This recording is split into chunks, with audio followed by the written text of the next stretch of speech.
اس کے بعد کریں گے. جی شکریہ محسن عزیز صاحب.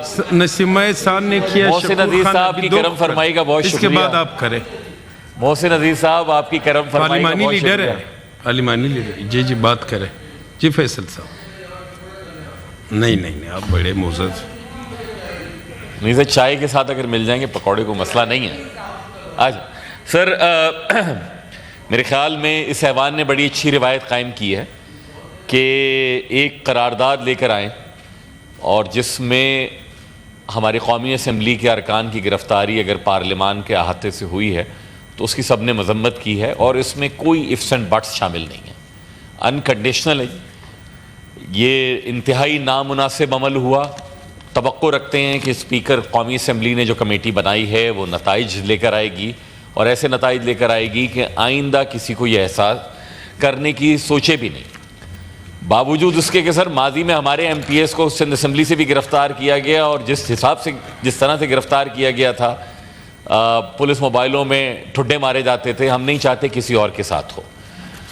باوجود اس کے کہ مجھے یہ خدشہ ہے کہ ہمارے جو دوست اس طرف بیٹھے ہیں وہ جب حکومت میں کبھی آئیں گے تو انشاءاللہ تعالی جس طرح کے عزائم ہیں اور جس طرح کی باڈی لینگویج ہے جو آج اگر کسی کے ساتھ ہوا ہے اس سے زیادہ ہوگا. لیکن یہ سب سر کوئی بہت زیادہ پروڈکٹیو عمل نہیں ہے. آپ گیلری کے لیے پلے کرتے ہیں جیسا کہ ایک معزز رکن نے 2 روز پہلے کیا, اور چیئرمین صاحب نے ان کو 2 روز کے لیے سسپینڈ کیا. انتہائی نامناسب الفاظ انہوں نے یہاں فلور آف دا ہاؤس کے اوپر ادا کیے. بدقسمتی کے ساتھ ان کی کوئی مذمت نہیں کی گئی.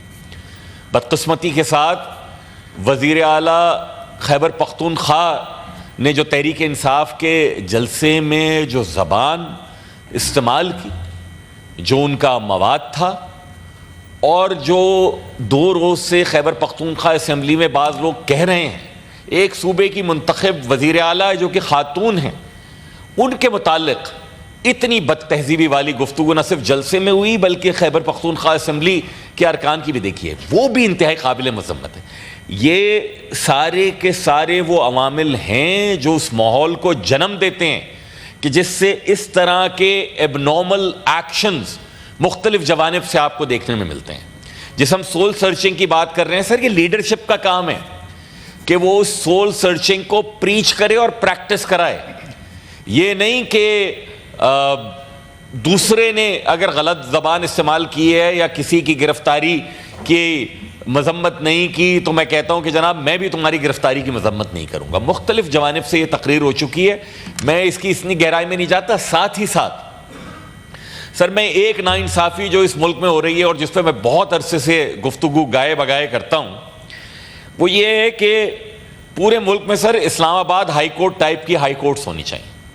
بہت ضرورت ہے, کیونکہ اسلام آباد ہائی کورٹ وہ ہے جہاں میں یہ دیکھتا ہوں کہ کوئی بھی مقدمہ لگے تو اگلے دن جج صاحبان اس کو اٹھا لیتے ہیں ماشاءاللہ سے, اور وہ فیوچرسٹک اور ہائپوتھیٹیکل سچویشنز میں بھی آرڈرز دے رہے ہوتے ہیں کہ اگر ایسا ہوا تو اس کا ابھی سے جواب لے کر آئیں گے.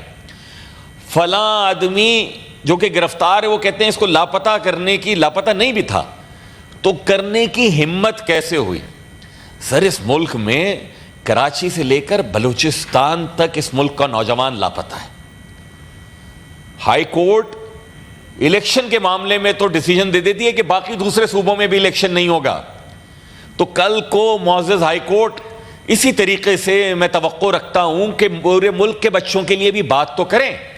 ہم نے تو کی ہوئی پٹیشنیں, کیا لاپتہ افراد کا کمیشن, کیا ہائی کورٹ, کیا سپریم کورٹ تک, کہاں تک نہیں پہنچے. لیکن are they children of lesser gods کہ کوئی ان کی بات نہیں کر رہا. میرے 107 کارکنان لاپتہ ہیں. ایک ایک کی رہائی کے لیے ان کی ماں, ان کے گھر والوں کی بپتا عدالتوں تک, متعلقہ اداروں تک پہنچانے کے لیے ہمارے تو لوگوں کے جوتے گھس گئے. لیکن اس طرح کا کوئی انصاف جو کہ بڑا ریپڈ ہے, بڑا کوئی میں کہتا ہوں کہ سرعت کے ساتھ ملنے والا نظام انصاف ہمیں مہیا نہیں ہے. ہم توقع کرتے ہیں کہ جناب وہاں پر بھی دیا جائے. کسی کی بھی حکومت ہو, کل تحریک انصاف کی تھی, آج مسلم لیگ نون کی ہے, آنے والے دور میں کسی کی بھی ہو, ان حکومتوں کو کوئی فائدہ نہیں ہے لوگوں کو لاپتہ کرنے سے. موجودہ حکومت نے جی لاپتہ افراد کی بازیابی کے لیے پارلیمانی کمیٹی بنائی. اس سے آگے جائیے. اس ملک کے بچوں کو جنہوں نے بندوقیں نہیں اٹھائی ہیں یا جو بندوقیں چھوڑ کر آنا چاہتے ہیں ان کے لیے ایمنسٹی کا اعلان کیجئے, عام معافی کا اعلان کیجئے, ان کو بازیاب کرائیے. لیکن یہ طریقہ نہیں ہونا چاہیے کہ اگر میری ایک پرٹیکولر پولیٹیکل لیننگ ہے تو جناب اسی پولیٹیکل لیننگ کا کہیں سے جوڈیشری میں لوگ بھی ان کو مل جاتے ہیں اور وہ ہائپوتھیٹیکل سچویشنز کے اوپر فیصلے دے رہے ہوں. یہ انتہائی نامناسب قدم ہے. جناب ڈپٹی چیئرمین, میں نہایت احترام کے ساتھ عرض کروں کہ جس خدشے کا میں نے پہلے اظہار کیا تھا کہ جس طرح کی ہیٹ جنریٹ ہوئی ہے پولیٹیکل سسٹم میں, یہ ہیٹ کسی کے لیے بھی کوئی بہت زیادہ سود مند نہیں ہے. ہمارے دوست جب ہم اپوزیشن میں ہوتے تھے یا آج دیگر دوست اپوزیشن میں ہیں تو ان کو یہ لگتا ہے کہ جناب بس ہم آئیں گے تو ہم نے بدلے لے لینے. نہیں سر, یہ والا عمل بدلہ لینا ہے. میں نے اپنے پازیٹیو ایکٹس کے ذریعے بدلا لوں, میں اپنی کارکردگی کے ذریعے بدلا لوں, میں اپنی کارکردگی کے ذریعے لوگوں کو بتلاؤں کہ میں نے یہ کیا کام کیا ہے.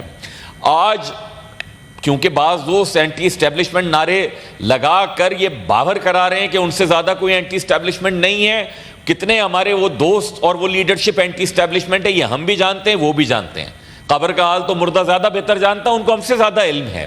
لیکن کیا اینٹی اسٹیبلشمنٹ کا نعرہ لگا دینے سے اور لوگوں کے جذبات کو مزید چارج کر دینے سے کیا پاکستان کے اور مختلف صوبوں کے جو عام لوگوں کو مسائل لاحق ہیں ان کا حل نکل سکے گا؟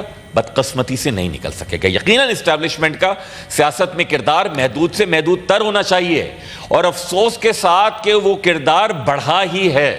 لیکن میرے اور دیگر لوگوں کے جن جن اقدامات سے جہاں جہاں کنسیڈ کرنے سے وہ کردار بڑھا ہے اس پہ بھی تو سول سرچنگ کر لیں. آپ دوسرے کے لیے اتنا کم گراؤنڈ چھوڑ جائیں کہ وہ قدم بھی باہر نہ نکال سکے تو پھر آپ کو جناب اس سے بھی کم گراؤنڈ ملے گا اپنی پولیٹیکل جو ول ہے اس کو ایکسرسائز کرنے کا. ہیونگ سیڈ دیٹ سر, جو اس دن ہوا وہ انتہائی قابل مذمت ہے. جو ہمارے ساتھ ہو رہا تھا کوئی مذمت نہیں کر رہا تھا, اور مجھے خدشہ یہ ہے کہ جب آئندہ بھی ہمارے ساتھ ہوگا تو کوئی مذمت نہیں کرے گا. لیکن اس کے باوجود میں یہ کہتا ہوں کہ جناب ہم آپ کے ساتھ ہونے والی ایسی کسی بھی زیادتی کی مذمت کرتے رہیں گے. بہت شکریہ. جی شکریہ. سینیٹر محسن عزیز صاحب. جی شکریہ چیئرمین صاحب. میں تو پہلے ہماری جو بہن ہے ان کا وہ شعر مکمل کروں کہ وہ کہتے ہیں کہ اب تو کہتے ہیں کہ مر کے چین پائیں گے, مر کے بھی چین نہ پایا تو کدھر جائیں گے.